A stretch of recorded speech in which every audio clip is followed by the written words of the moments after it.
छोटी सी बताइएगा, पहले तो मेरा आपको सादर प्रणाम। जी। और आप बहुत अच्छा कार्य कर रहे हैं, मगर एक बात हुँ। बताइएगा, मेरी आपसे एक छोटी सी शिकायत है और जी, विनती भी है। जी। आपने इतना प्राचीन मंदिर है, जी, इस पे जी। गाया कभी कुछ आपने? हाँ, इस पे लिखने का मैंने प्रयास कर रखा था, इन्होंने मेरे से सवाल पूछा है, लेकिन इसमें होता है कि जब हम कुछ किसी चीज़ पे कुछ काम करते हैं तो हमें सटीक जानकारी नहीं मिलती। कुछ दंत कथाएँ होती हैं, कुछ ऐसे ही लोग बोलते हैं मुँह से, लेकिन इसमें कुछ सटीक जब तक हम ति इसमें काम नहीं करते विषय पे कई लोग बैठते नहीं हैं और उसके बाद फिर हम उसमें जो स्क्रिप्ट लिखते हैं और उसके बाद हम गाना, क्योंकि हमारे जो गाने होते हैं उनमें काफ़ी कटाक्ष भी आते हैं। कई लोग जो है कुछ कमेंट्स करते हैं कि नहीं-नहीं वहाँ पे ऐसा होता है, ये होता है।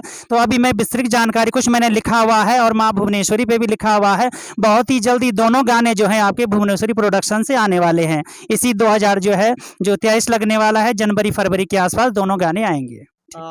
बहुत-बहुत धन्यवाद। और मैं इतना ज़रूर इनसे कहूँगा कि आप ज़रूर इस पे बहुत जल्द गाना गाएँ, क्योंकि अभी हमारे पास कुछ बुजुर्ग माताएँ हैं जो हमारी पुरानी रीढ़ की हड्डी है, जो पूरी जानकारी इनको अभी मिल सकती है, बाद में नहीं मिलेगी।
जतना बाबा हमारे लक्ष्मी नकाशी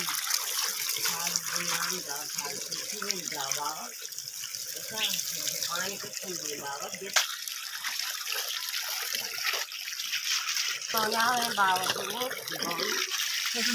पड़ी गैनी कुड़ी टूट गैनी मोरे संगाड़े मौका जाऊं को जमालो जम्यू छे बंगलो किने ग्वाड़े पांजा पड़ी गैनी कुड़ी टूट गैनी मोरे संगाड़े मौका जाऊं को जमालो जम्यू छे बंगलो किने ग्वाड़े बसंत खुदेनी चाऊ घर बड़ी ए जावा दऊं बसंत खुदेनु चाऊ घर बड़ी ए जावा दऊं हमारी मोर पुलालो जाऊं टपरांदी कब आलिस्या माऊ हमारी मोर पुलालो जाऊं टपरांदी कब आलिस्या माऊ निर्दयी निठुर नी होनो उजड़ी गई नी कुड़ी पठाली निर्दयी निठुर नी होनो उजड़ी गई नी कुड़ी पठाली माघ की पंचमी बट के गाँव गाँव जो की है राली माघ की पंचमी बट के गाँव गाँव जो की है राली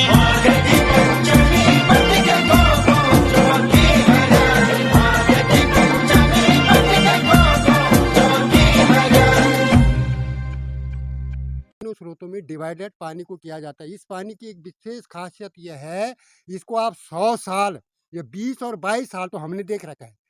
20-22 साल वो इस पानी को जो है एक बर्तन से निकाला है बाहर, लेकिन उसमें एक भी आपको जीवाणु, कीड़े तो रहे दूर, एक भी आपको सूक्ष्म दर्शी से जीवाणु नहीं पाया गया इसमें। ये इसकी खासियत है। तो ये ऐसा मेरे साथ ऐसा क्यों हुआ है जो मैं आसानी से यहाँ पहुँच गया हूँ, किसी को पता ही तो नहीं था? आप ये नहीं भाई साहब, ये आप पर दैवीय शक्ति है, ये चीज हो।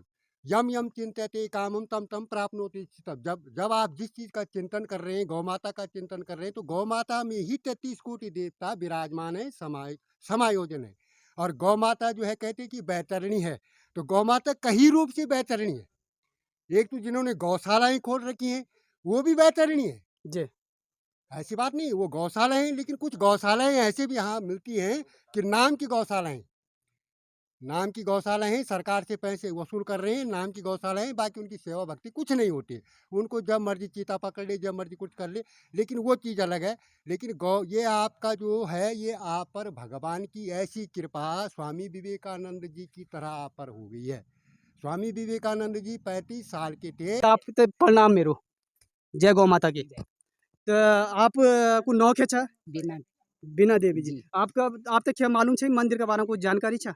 मंदिर के बारे में हमने ये मंदिर ऐसे ही देखा अच्छा देखा है। अच्छा तो फिर जब से हम आए हमें ऐसे ही देखा इस मंदिर को। सबसे बड़ी बात मैं आपसे यूं भी हाँ। बता दूं यख हम दर्शक कते होना यख जो बाहर का जो लोग होना दर्शक ना बहुत औनन ना ना ना हम्म। ना यख लोकल होना लो बाहर का भी होना कोई ना बाहर का तो नहीं आते बहुत पर हाँ गांव के दो मगर चार बहुत बड़ी बात है हाँ। उन लोगों तो ये ना बोला तुम दर्शन करना यख जरूर आना मगर ये गंदगी ना करें। हाँ ये तो है गंदगी तो साथियों मैं आप सबको बता देना चाहता हूँ कि इस वीडियो को ज़्यादा से ज़्यादा शेयर करें और जितने भी लोग इस मंदिर में दर्शन करने के लिए आए तो मेरा पहले ही मोटिव है कि आप देवभूमि उत्तराखंड आते हैं तो स्वच्छता का विशेष ध्यान रखें अन्यथा अब देवभूमि में जो व्यक्ति आएगा हम उनको बख्शेंगे नहीं। आप गंदगी के लिए नहीं आप गंदगी नहीं करेंगे स्वच्छता पे विशेष ध्यान रखेंगे तो वेलकम आपका स्वागत है देवभूमि उत्तराखंड में। और हमारे जितने भी माताएं हैं और हमारे जितने भी यंग पर्सन जितने भी भाई लोग हैं आप सबका स्वागत करेंगे और आपको इतना इज्जत और इतना प्यार देंगे कि आप जितने भी ये बाहर से आए हुए जो होटल है आप वहाँ पर भोजन करते हैं मगर अब हमारे यहाँ पर जो लोकल जो होम स्टे गढ़वाली जो फूड बनता है उसको एक बारी ज़रूर टेस्ट करना। इन माताओं के हाथ का खाना एक बारी आप मुझे पूरा विश्वास है कि आप 5 स्टार होटल में नहीं खाएंगे। हमारी 10 रुपये की चाय पीने से आप खुश हो जाएंगे आप 100 रुपये की चाय पीने से खुश नहीं हो जाएंगे। एक युवा बहन हमारे साथ में है मैं तो चाहूँगा कि एक प्रत्येक रहने आज युवा पीढ़ी के लिए जी बहुत जी जी जरूरी है। तो दीदी आप तय मेरे प्रणाम आप तय हिंदी औंधी भी बोली तो आप एक बात बताओ कि आप पहले रहते कहाँ थे? मैं तो यहीं रही हूँ बचपन से ही। बचपन से तो हाँ। कितना कुछ जानते हैं आप इस मंदिर के बारे में? मंदिर के बारे में ज़्यादा तो जानकारी नहीं है, मतलब हमने ऐसा ही देखा है मंदिर को। ऐसे ही देखा है। हाँ। तो आपने भी सिर्फ कभी मतलब हमने जो पुराने हमारे दादाजी दादी लोग मतलब इनसे सुना है पापा जी लोगों से कि जो देवताओं के जो मिस्त्री थे मतलब विश्वकर्मा जी जी। उनको भगवान ने आदेश करा था कि एक रात में इतने मंदिर बनाए जाए तो ये उन्हीं मंदिरों में से एक है, ऐसा हमने उनसे सुना है। देख लीजिएगा उन्हीं मंदिरों में से एक है। देवताओं के ही मिस्त्री होते थे और देवता कौन होते थे? देवता हम ही लोग होते थे उसके लिए हमें कर्म करना होता है। जी हाँ मैं आपको ये भी फिर दोबारा से बता दूं देवता वही हैं जो कर्म करता है। 33 कोटि देवी देवता आज रोड में वो भी रो रही है। तो ऐसा बोलते थे वो कि उस टाइम मतलब इस मंदिर ने पूरा भव्य बनना था लेकिन इस मंदिर को बनाते टाइम सुबह हो गई थी कि रात खुल गई थी तो मंदिर इतना ही बन पाया। जी। ये सुना है हमने। मतलब इतना जितना बना हुआ है ये उस समय बन गया था उसके बाद कोई काम नहीं हुआ। कोई काम नहीं हुआ तो ये डिजाइन तो जो आजकल के मिस्त्री हैं वो तो कर नहीं सकते तो हम विश्वास करते हैं कि हाँ ये देवताओं के टाइम से ही बना हुआ है क्योंकि ये कलाकारी अभी देखने को कहीं जी मिलती जी नहीं। बिल्कुल। आज यदि हम कोई इस ऐसे मिस्त्रियों को ढूंढने की कोशिश करें तो पॉसिबल नहीं है। और एक मंदिर का एक पत्थर मैं ज़रूर बताऊंगा जिसको मुझे लगता है कि आज 100 लोग भी आ जाएंगे उस पत्थर को वहाँ नहीं पहुँचा पाएंगे क्योंकि उसके लिए आज मशीनें बन गई हैं। और आपको मालूम है यहाँ पे मशीन लानी बड़ी मुश्किल है और ये देखो उन्हीं लोगों ने बनाया। कहते हैं ना उस समय बहुत बड़े लोग होते थे और उन्होंने ही कम से कम मुझे लगता है कि ये 2-3 क्विंटल का पत्थर होगा टॉप में पहुँचाया हुआ है। और ऊपर आप एक सिग्नल कर भी देख रहे होंगे बताया जा रहा है कि ये जो सूरज भगवान के हिसाब से ही जो इस पर जो किरणें पड़ती हैं उसी के हिसाब से ये इधर उधर होता रहता है। तो ये बहुत बड़ा चमत्कार है और आज मुझे बड़ी खुशी हो रही है मैं गदगद हो गया हूँ कि आज मुझे कुछ मिल गया है। और रियल में इस कलयुग में ये सारी चीज़ होनी कुछ बदलता है। आज इस कलयुग में जिस कलयुग को अब बदलने की जो बात कर रहे हैं सतयुग में कुछ लोग हैं जो इसको बचाने का जो कार्य कर रहे हैं वो हमारे समाज से भी भाई है। उन सबको मेरा सादर प्रणाम और वो लोग ज़रूर प्रयास करें इस मंदिर को दिखाने का। और उन लोगों को ज़रूर कहें कि जो दारू बोतल की जो आप कूड़ा कटकर जो बाहर से लाते हैं प्लीज़ यहाँ पे ना करें क्योंकि आपको अलग मंदिर दिखाने जा रहे हैं। और अभी तक का मैं जो भव्यता यहाँ की जो दिखा दूँ आसपास में आपको कहीं भी कूड़ा नहीं दिखेगा क्योंकि हमारे पहाड़ के लोग कभी गंदगी नहीं करते हैं। इतना साफ़ सुथरा यहाँ पर है कहीं भी आपको प्लास्टिक नहीं दिखेगा। तो जो लोग भी आएँ तो यहाँ पे प्लास्टिक का प्रयोग ना करें। आप सबको मैं दोबारा से कहना चाहता हूँ कुछ हमारे भाई साहब रतूड़ी जी कहना चाह रहे हैं। आपके चैनल के बारे में से अभी बहन रहा आप अभी एक बात कह रहे थे कि इस पानी में कीड़े नहीं पड़ते मैं नहीं आप बोलेंगे मैंने देखा नहीं कभी आज इस पानी के बारे में बताइए कि ये पानी ऐसे ही है कि कीड़े वीड़े के बारे में कि कीड़े तो नहीं पड़ जाते हैं पानी में? नहीं ये पानी इतना अच्छा है चाचा जी जी, को भी पता जी है इस प्रणाम बारे में। पहले हाँ, चाचा जी आपको भाई प्रणाम। साहब, जी प्रणाम जी और सर बहुत बहुत धन्यवाद आप लोगों का। गौ माता की जय। जी। आपका यात्रा सफल हो। लक्ष्मी नारायण से हम यही प्रार्थना और वंदना करते हैं कि आप अपने कार्य में सफल हुए। इसमें भाई साहब ये है कि ये गंगोत्री का जो गंगा जल है जी। जो गौमुख स्थान से जो निकलता है जी तो शायद मुझे ये लगता है कि कहते हैं कि ये तो अफेक्टिव साइंटिफिक अफेक्ट है कि मतलब जो पहाड़ों से छन कर के जो आता है जी उसमें वास्तव में कीड़े नहीं पड़ते हैं। जी लेकिन इसका जो स्रोत है ये तो स्रोत मैं बोला कि गर्मियों में एक ही जल धारा यहाँ पर बहती है, जी लेकिन जब बरसात का मौसम होता है तो ये तीनों हमारी जो जल धाराएं ये पूर्ण रूप से रहती हैं।